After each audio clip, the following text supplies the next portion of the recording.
नमस्कार। आपके अपने YouTube channel GK Chopra ji में आपका स्वागत है। जो हमारा आज का जो टॉपिक है वो है मीठे पानी की झीलें। मीठे पानी की झीलें।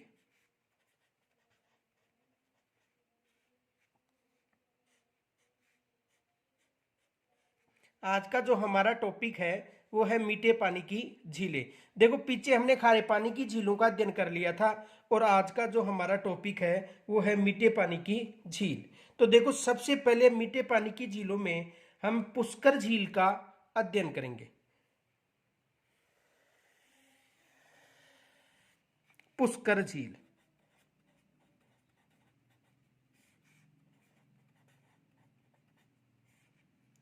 देखो, पुष्कर झील अजमेर में स्थित है।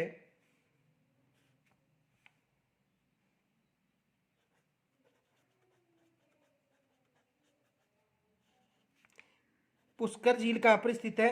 अजमेर में स्थित है।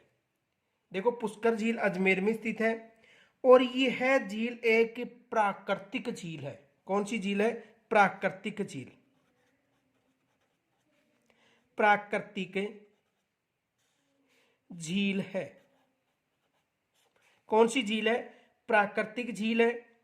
और इस झील को सबसे पवित्र झील माना जाता है।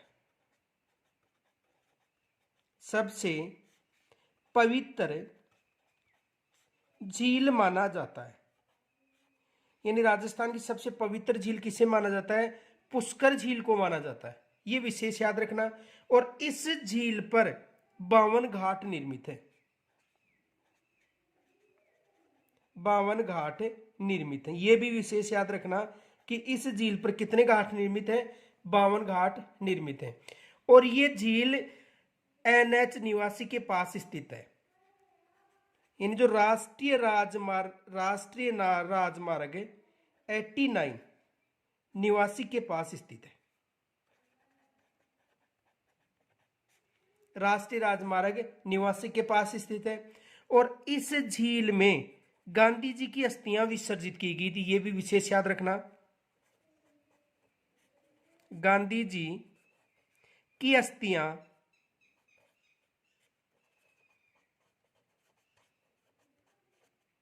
विसर्जित। गांधी जी की अस्थियां किस झील से विसर्जित की गई थी? तो विशेष याद रखना, गांधी जी की जो अस्थियां हैं वो पुष्कर झील से विसर्जित की गई थी। इनके अलावा देखो, यहां पर इस झील के पास ब्रह्मा जी का मंदिर निर्मित है, जो एकमात्र ब्रह्मा जी का मंदिर है। ब्रह्मा जी का मंदिर निर्मित है।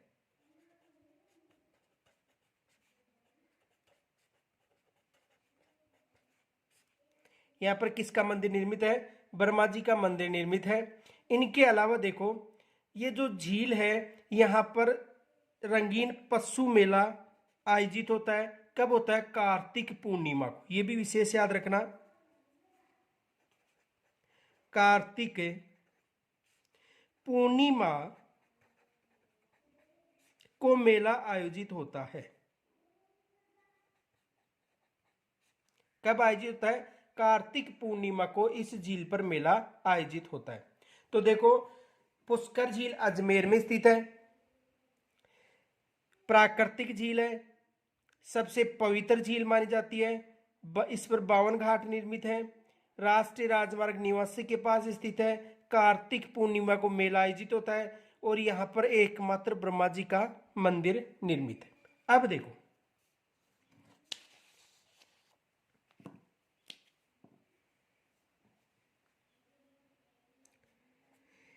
यह है जो राजस्थान की धार्मिक दृष्टि से यदि सबसे पवित्र झील मानी जाती है तो वो कौन सी झील मानी जाती है?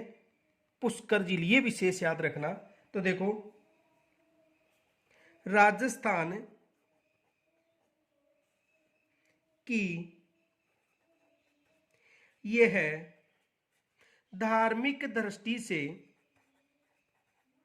धार्मिक दृष्टि से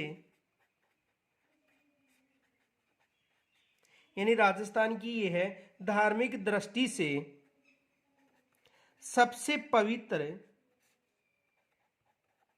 पवित्र झील मानी जाती है, सबसे पवित्र झील मानी जाती है।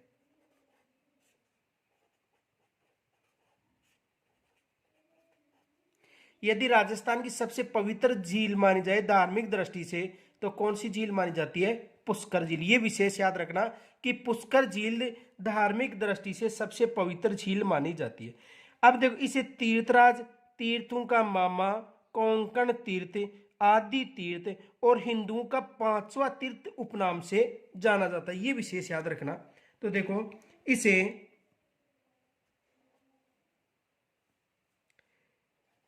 इसे तीर्थराज,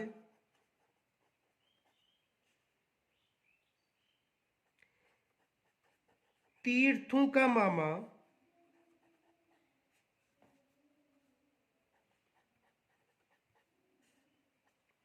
कोंकण तीर्थ, कोंकण तीर्थ,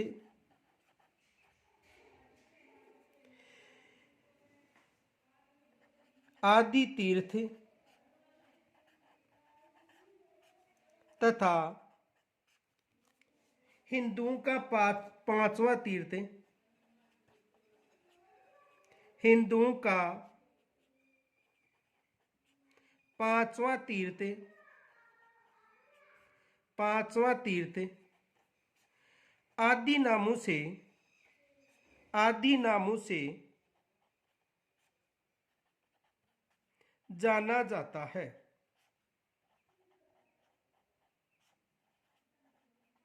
देखो, इसे तीर्थराज, तीर्थों का मामा, कोंकण तीर्थ, आदि तीर्थ व हिंदुओं का पांचवा तीर्थ के नाम से भी जाना जाता है। ये विशेष याद रखना।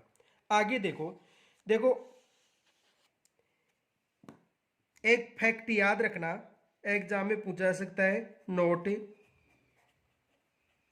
देखो, यदि तीर्थों का भांजा पूछे, देखो तीर्थों का मामा तो कौन सा है? पुष्कर। देखो, तीर्थों का मामा, तीर्थों का मामा तो कहां पर है? पुष्कर में। यानी पुष्कर को क्या कहा जाता है? तीर्थों का मामा। ये तो बता दिया। आगे देखो, तीर्थों का भांजा, तीर्थों का भांजा, तीर्थों का भांजा कहां पर है? मंचकुंड धौलपुर।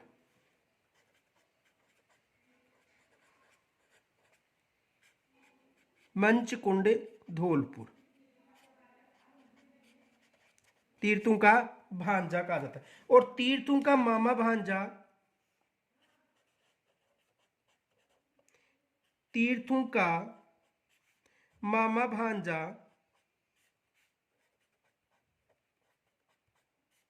अटरूबारा, अटरूबारा। और यदि तीर्थों की नानी पूछे,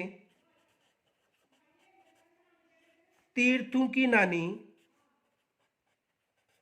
तो तीर्थों की नानी है देवयानी झील, देवयानी झील। और यदि तीर्थों की दादी पूछे, तीर्थों की दादी, तो तीर्थों की दादी है रानी सती,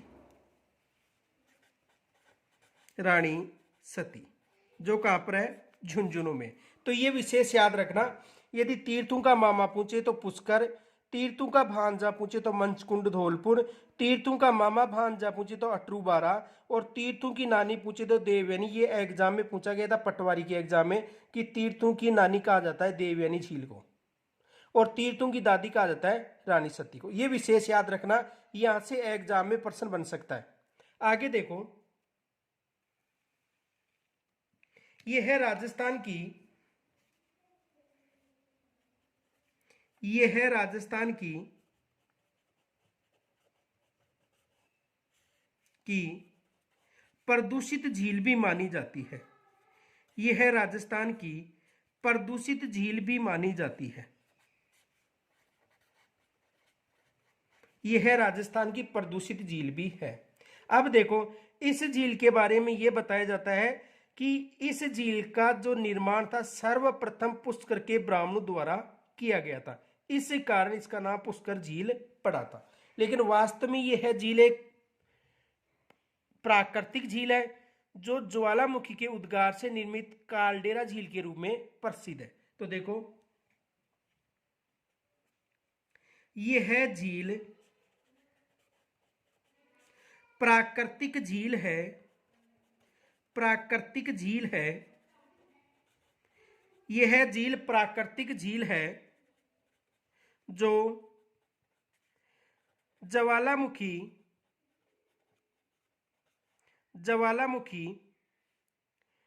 उद्गार द्वारा निर्मित है। यह विशेष याद रखना, यह झील एक प्राकृतिक झील है जो ज्वालामुखी उद्गार के द्वारा निर्मित है। किसके द्वारा निर्मित है? ज्वालामुखी उद्गार के द्वारा। और ये जो झील है कालडेरा झील के रूप में भी जानी जाती है। कालडेरा झील। देखो, कालडेरा झील किसे कहते हैं ये समझो। देखो, धरातल से जैसे ही गर्म लावा, ये धरातल हो गया। अब धरातल से गर्म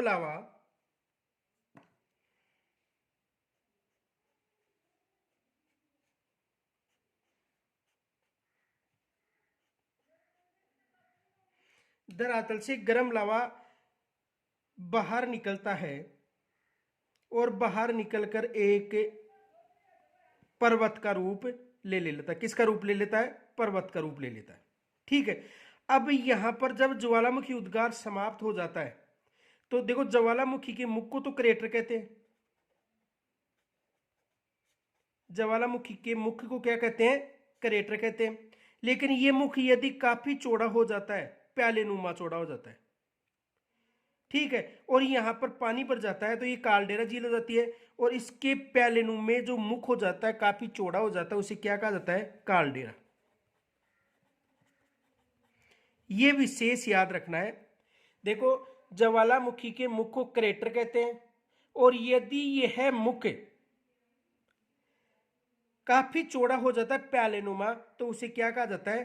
कालडेरा कहा जाता है। देखो, धरातल से गर्म जो लावा बाहर आता है और बाहर आकर एक ज्वालामुखी का रूप ले लेता है तो उस समय इसके मुख को क्रेटर कहते हैं। लेकिन जैसे उद्गार से जो यहाँ पर जो जैसे मान लो गर्म लावा के अलावा जो गर्म गैसें भी बाहर आती हैं तो गैसों के द्वारा इसका जो मुख है वो काफी चौड़ा हो जाता है और यहाँ पर अवरुद्ध के कारण बंद हो जाता है। और अवरुद्ध के कारण बंद होने पर इसकी आकृति चौड़ी होने पर यहाँ पर अस्थायी जल बढ़ जाता है और वो जल बढ़ने के बाद में उस झील को कालडेरा झील कहा जाता है।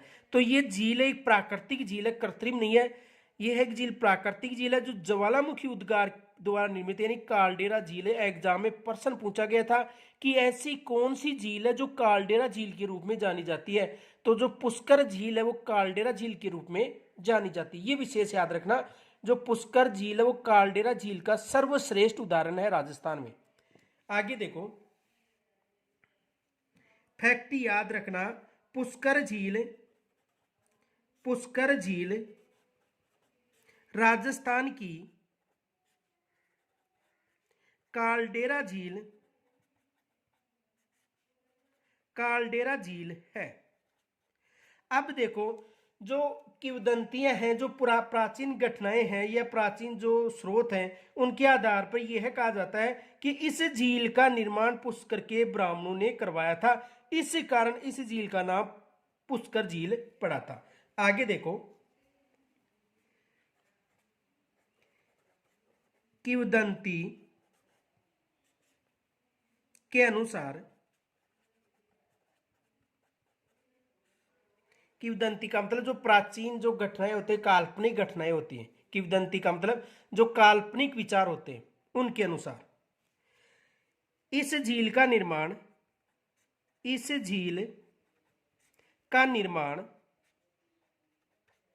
इस झील का निर्माण पुष्कर के ब्राह्मणों द्वारा करवाया गया था।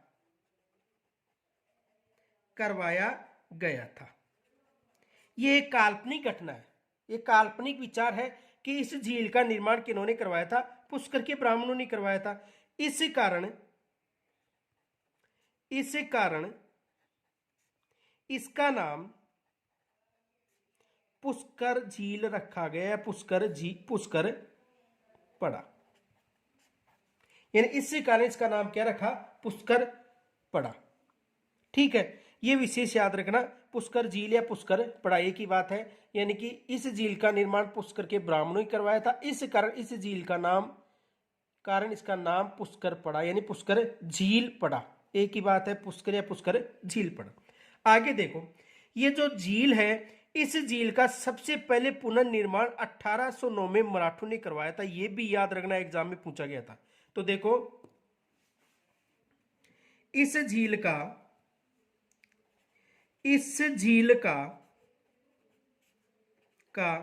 पुनर्निर्माण 1809 में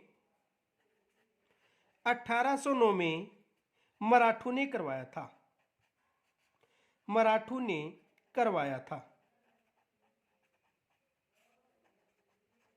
यानी सबसे पहले इसका पुनर्निर्माण 1809 में किन्होंने करवाया था, मराठों ने करवाया था। यहां पर भी एग्जाम में प्रश्न पूछा गया था कि पुष्कर झील का पुनर्निर्माण किन्होंने करवाया था, तो मराठों ने।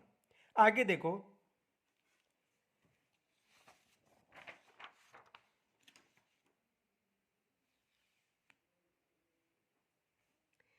यह झील राष्ट्रीय राजमार्ग निवासी के पास स्थित है। किस राष्ट्रीय राजमार्ग के पास स्थित है, NH निवासी के पास। तो देखो, NH निवासी देखो,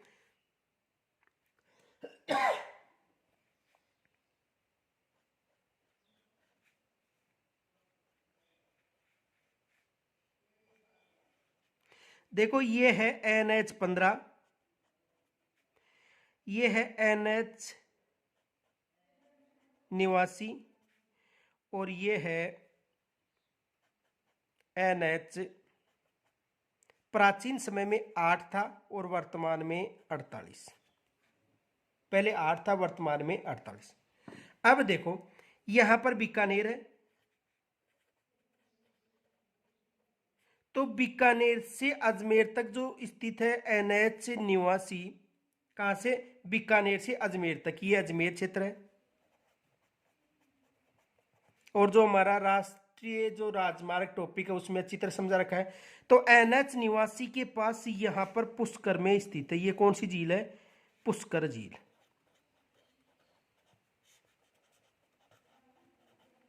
कौन सी झील है, पुष्कर झील, जो कहां पर स्थित है, अजमेर में। तो किस राष्ट्रीय राजमार्ग के पास स्थित है, NH निवासी के पास स्थित है। आगे देखो,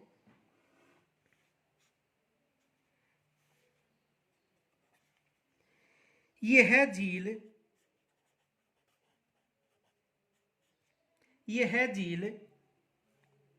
52 घाटों के लिए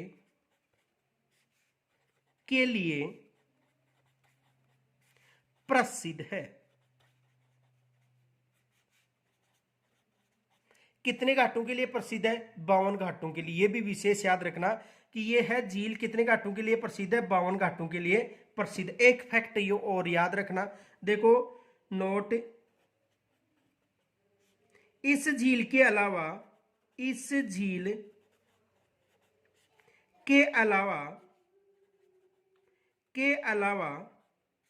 52 घाट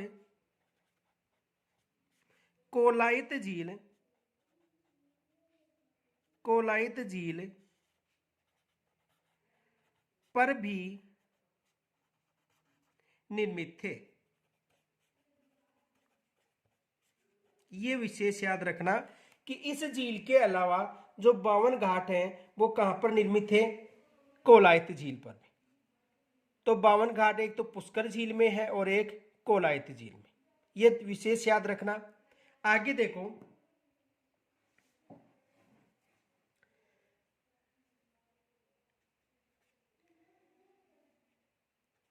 इस झील पर किस झील पर, पुष्कर झील पर। तो देखो इस झील पर एक भर्तृ की गुफा है और पास में ही कर्णवी मुनि का आश्रम है, ये विशेष याद रखना। तो इस झील पर यानी पास में भर्तृ की गुफा, किसकी गुफा है, भर्तृ की गुफा व कर्णवी मुनि का आश्रम है। कर्णवी मुनि का आश्रम है, यह भी विशेष याद रखना कि इस झील के पास भर्तृ की गुफा व कर्ण्य मुनि का आश्रम है। अब देखो, वेद व्यास ने महाभारत की रचना इसी झील के पास की थी, यानी वेद व्यास ने महाभारत की रचना किस झील के पास में की थी, पुष्कर झील के पास में। तो देखो यहीं पर वेद व्यास ने, यहीं पर वेद व्यास ने महाभारत की रचना की थी, यह भी विशेष याद रखना कि महाभारत की रचना किस झील के पास में की गई थी, पुष्कर झील के पास में की गई थी। और यहीं पर विश्वामित्र ने तपस्या की थी जिसको मेनका नामक स्त्री ने भंग कर दिया था। और इसी झील के पास यह बताया जाता है कि कौरव पांडु का मिलन हुआ था, यह भी विशेष याद रखना। और इसी झील पर जो भगवान राम थे उनके पिंडदान भी किया गया था। तो देखो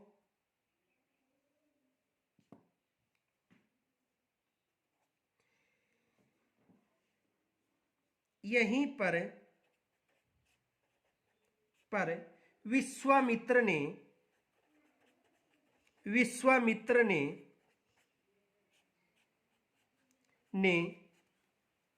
तपस्या की थी जिसे मेनका नामक स्त्री ने भंग की थी, यह भी विशेष याद रखना कि इस झील के पास में जो विश्वामित्र था उन्होंने तपस्या की थी और जिसे मेनका नामक स्त्री ने क्या किया था, भंग किया था। यह भी याद रखना, यहां से एग्जाम में प्रश्न आ सकता है। आगे देखो,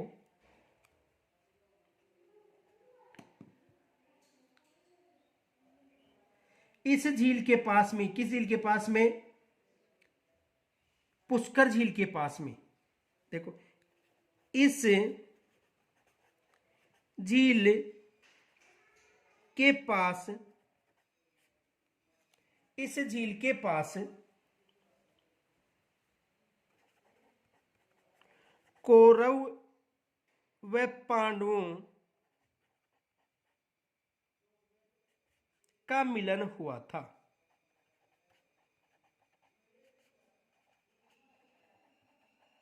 देखो ये काल्पनिक घटनाएं हैं जो किंवदंती के अनुसार बताया जाता है कि इसी झील के पास कौरव व पांडवों का भी मिलन हुआ था।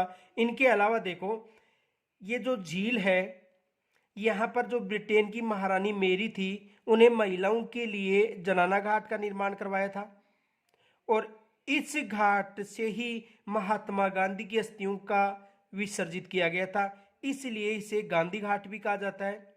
ये भी विशेष याद रखना। आगे देखो,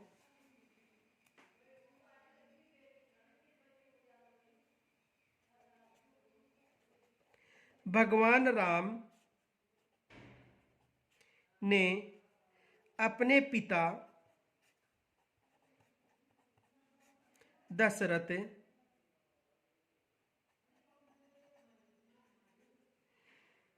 का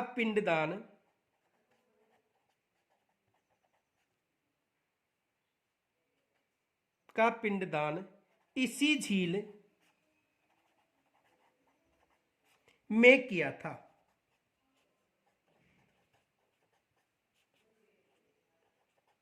यह भी विशेष याद रखना कि भगवान राम ने अपने पिता दशरथ का पिंडदान भी इसी झील में किया था। किस झील में किया था? पुष्कर झील में। आगे देखो,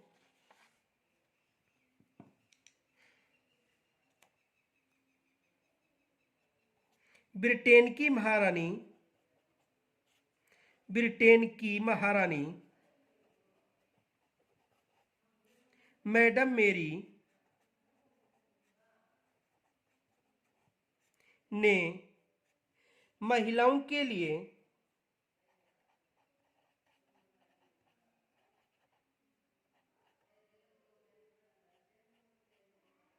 किनके लिए? महिलाओं के लिए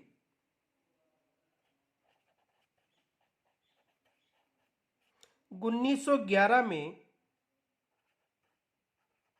देखो, ब्रिटेन की महारानी जो मैडम मेरी ने महिलाओं के लिए 1911 में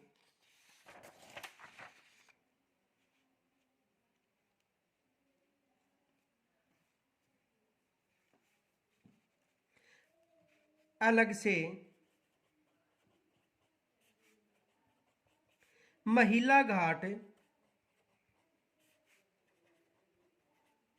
जिसे जनाना घाट भी कहा जाता है, का निर्माण करवाया था।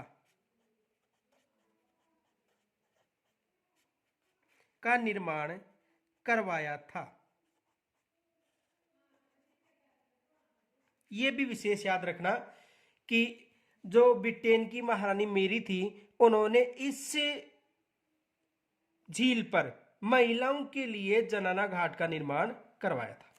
आगे देखो, अब देखो, ये जो जनाना घाट महिला घाट है, यहां से गांधी जी की अस्थियां विसर्जित की गई थी। उसके बाद इस घाट को गांधी घाट के नाम से जाना जाता है। तो देखो नोट, इस घाट से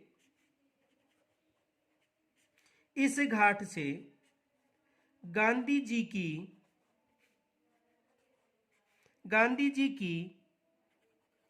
अस्थियां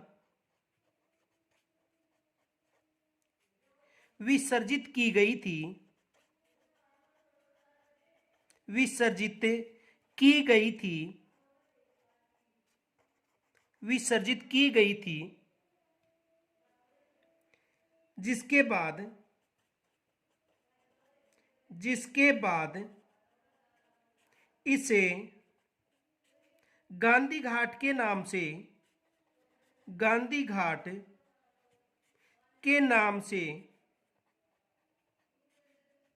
से जाना जाता है। किस घाट के नाम से जाना जाता है? गांधी घाट के नाम से जाना जाता है। यह विशेष याद रखना कि इस घाट से गांधी जी की अस्थियां विसर्जित की गई थी। उसके बाद इसे गांधी घाट के नाम से जाना जाता है। एग्जाम में प्रश्न आया था कि महात्मा गांधी जी की अस्थियां किस घाट से विसर्जित की गई थी। यह विशेष याद रखना। देखो क्वेश्चन आया था, महात्मा गांधी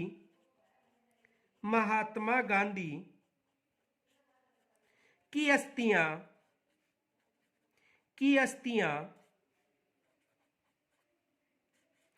किस घाट से विसर्जित की गई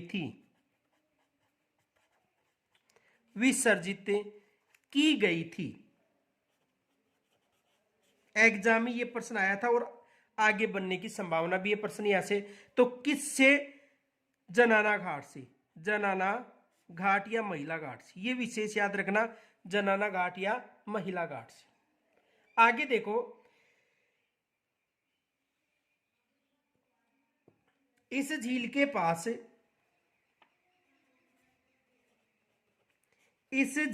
पास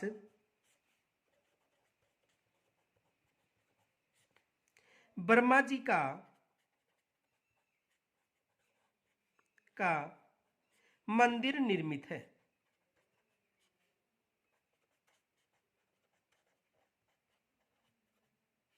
देखो एकमात्र मंदिर माना जाता है, एकमात्र, यह एकमात्र मंदिर माना जाता है। तो इस झील के पास ब्रह्मा जी का मंदिर निर्मित है, ये विशेष याद रखना, एग्जाम में पूछा जाता है।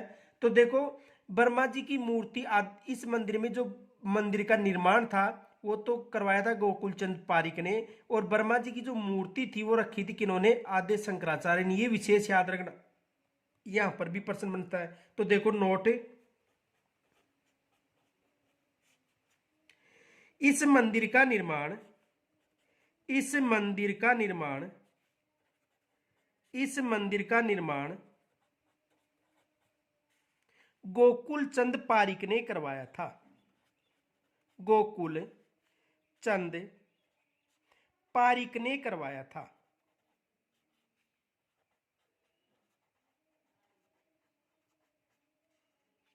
गोकुल चंद पारिक ने करवाया था, यह विशेष याद रखना। इस मंदिर का निर्माण किन्होंने करवाया था, गोकुल चंद पारिक ने, तथा मूर्ति आद्य शंकराचार्य जी द्वारा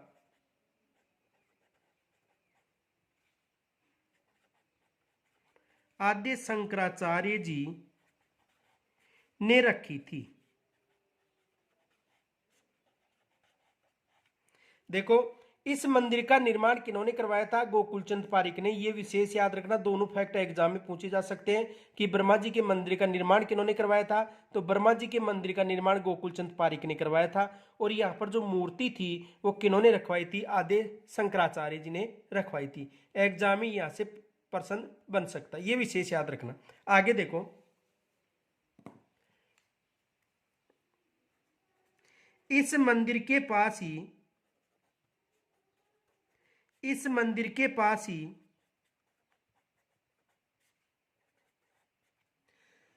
सावित्री, मां सावित्री का मंदिर भी निर्मित है। सावित्री माता का मंदिर निर्मित है, का मंदिर निर्मित है। यह भी विशेष याद रखना कि इसके पास में ही मां सावित्री का मंदिर भी निर्मित है। आगे देखो,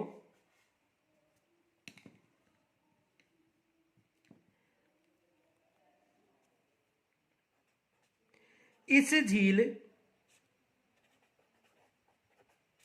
पर निर्मित गांधी घाट से शिवसेना अध्यक्ष या पूर्व शिवसेना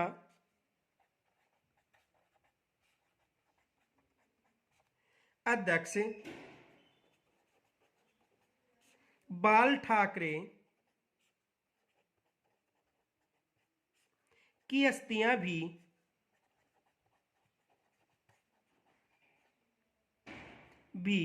विसर्जित की गई थी, की गई थी। यह भी विशेष याद रखना, एग्जाम में पूछा जा सकता है कि शिवसेना जो अध्यक्ष था बाल ठाकरे, उसकी अस्थियां किस घाट से विसर्जित की गई थी, तो किस घाट से की गई थी, गांधी घाट से। अब देखो इनके अलावा 1997-98 में कन्नाडा के सहयोग से यहां पर सफाई अभियान चलाया गया था, किस झील में, पुष्कर झील में, यह भी विशेष याद रखना। तो देखो इस झील में कन्नाडा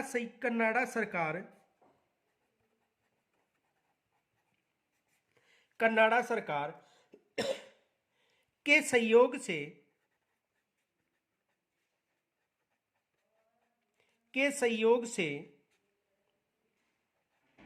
1997-98 में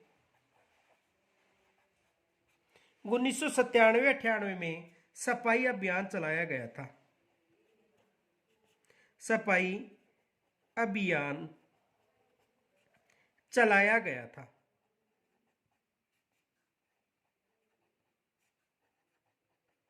ये भी विशेष याद रखना कि यहाँ पर सफाई अभियान चलाया गया था, किसके द्वारा? कन्नाडा सहयोग के द्वारा। कब चलाया गया था? 1997-98। अब देखो यहाँ पर प्रतिवर्ष कार्तिक पूर्णिमा को यानी नवंबर माह में लगभग राज्य का सबसे रंगीन पशु मेला आयोजित होता है, जिसमें सर्वाधिक विदेशी भाग लेते हैं और उस समय यहाँ पर ऊंट की बिक्री सर्वाधिक होती है। तो देखो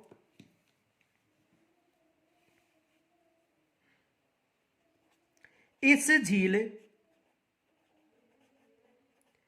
पर कार्तिक पूर्णिमा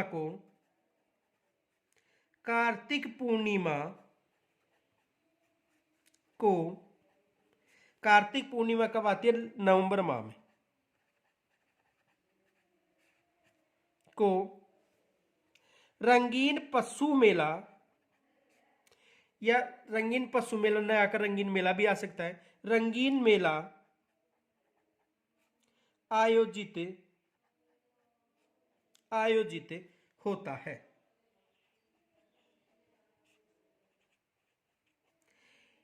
यानी कार्तिक पूर्णिमा को यहां पर रंगीन मेला आयोजित होता है। इस मेले में सर्वाधिक विदेशी भाग लेते हैं। सर्वाधिक विदेशी भाग लेते हैं। यह भी विशेष याद रखना कि इस मेले में जो विदेशी हैं वो सर्वाधिक भाग लेते हैं। किस मेले में? पुष्कर मेले में। आगे देखो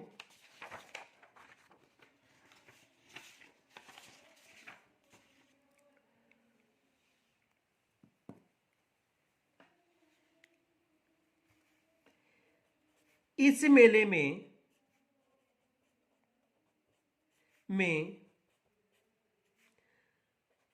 ऊंट की सर्वाधिक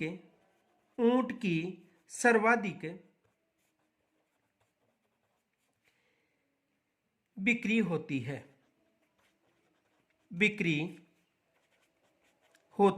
यह भी विशेष याद रखना कि इस मेले में सर्वाधिक बिक्री किसकी होती है? ऊंट की होती है। एग्जाम में प्रश्न पूछा गया था कि पुष्कर मेला किस पशु की बिक्री के लिए प्रसिद्ध है? देखो एग्जाम में प्रश्न क्या आया था? पुष्कर मेला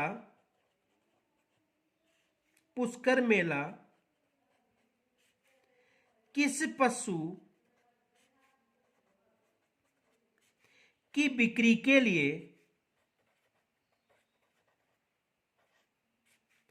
के लिए प्रसिद्ध है?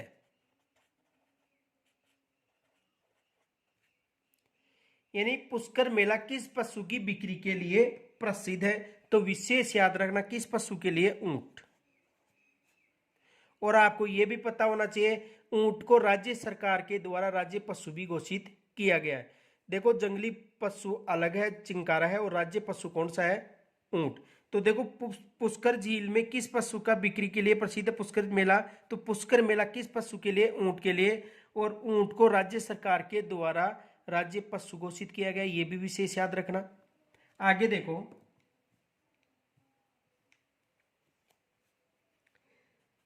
इस झील पर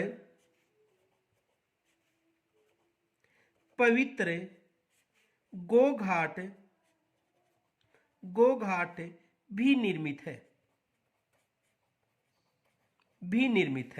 यह भी विशेष याद रखना कि इस झील पर जो पवित्र घाट है, गो घाट, वो भी निर्मित है। यह भी एग्जाम में प्रश्न पूछा जा सकता है। तो देखो विशेष याद रखना कि इस झील से लगभग 1% अधिक, कम से कम 1% पूछा जाता है। तो पुष्कर झील एक प्राकृतिक झील है, कृत्रिम नहीं है। कौन सी झील है? प्राकृतिक झील है। ये विशेष याद रखना, एग्जाम में पूछा जा सकता है कि पुष्कर झील कैसी झील है? प्राकृतिक झील। आगे देखो दूसरी झील जो है कोलायत झील, जिसका अध्ययन हम कल के टॉपिक में करेंगे। और यहाँ तक यदि कोई समस्या हो तो कमेंट्स के द्वारा मुझे जरूर बताएं और इस वीडियो को अधिक से अधिक लाइक तथा शेयर जरूर करें। धन्यवाद।